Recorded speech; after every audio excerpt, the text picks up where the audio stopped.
The southern Philippines is a land that evokes many images. Images of beauty,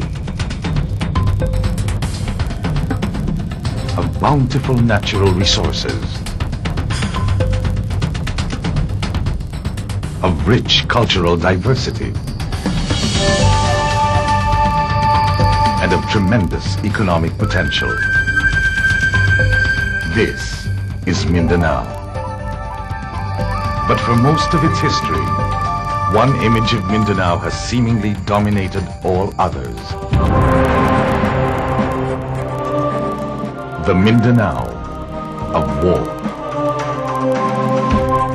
Kung gabi, mortal naman ang tinatagwa namin. Kung umaga, aeroplano naman ang tinatagwa namin.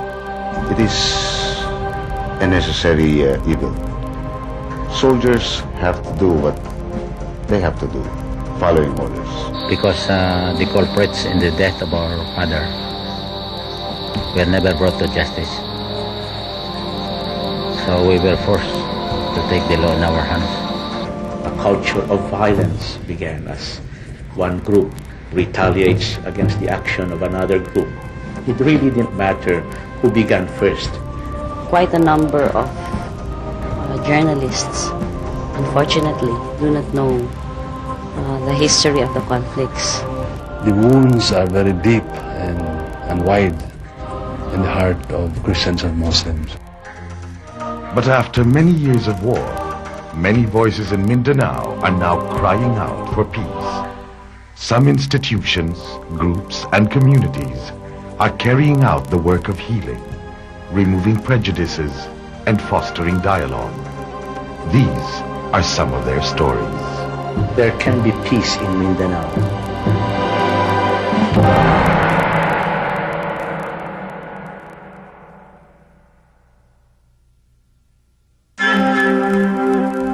The armed conflict between Muslims and Christians in Mindanao goes back 4 centuries, and Filipinos did not begin it. This war among brothers was begun by others, the colonizers who left it for us to deal with. Spain managed to subjugate Luzon and the Visayas by the end of the 16th century.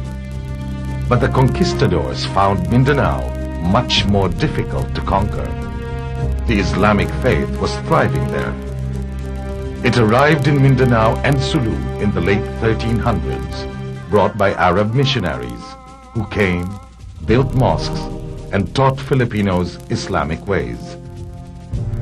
The Islamic faith gave many Mindanao tribes a sense of common identity and the will to fight back against invasion.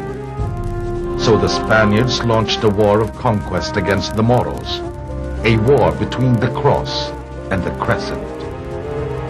And what to the Spaniards was a crusade against the infidels, the Moros called jihad. To carry out the war, the Spaniards built stone forts in places like Zamboanga, Lanao, and Cotabato. They would launch fearsome punitive expeditions against the Moros, using Christian natives from Luzon and the Visayas as soldiers. Doon sa Spanish-Moro na war na yon, actually ang nag-away hindi yung Kastila at saka Moro. Yung nag-away, itong mga Christian Filipinos, ginawang sundalo ng Kastila, ginamit upang lumaban sa mga Moro. So doon mismo, nag-umpisa yung idea na magkaaway yung Moro at saka yung hindi Moro. In pitched battle, the superior technology of the Spaniards usually prevailed over Moro swords, spears, and the bronze cannons called lantaca. In the 1630s, the Spanish defeated the Sultan of Sulu.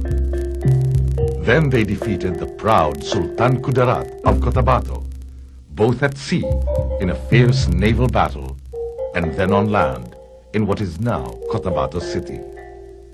But always, the Moro fighters would recover and strike back.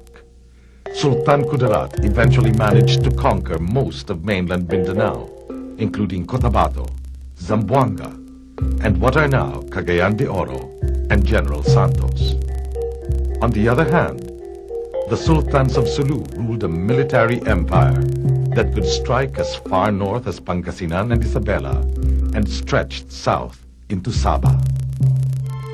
By the end of the 19th century, Mindanao was still largely unconquered, with only small strategic areas in Spanish hands.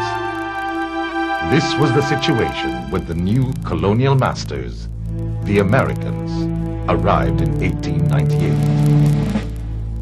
The Americans were determined to bring the entire Filipino nation under complete control.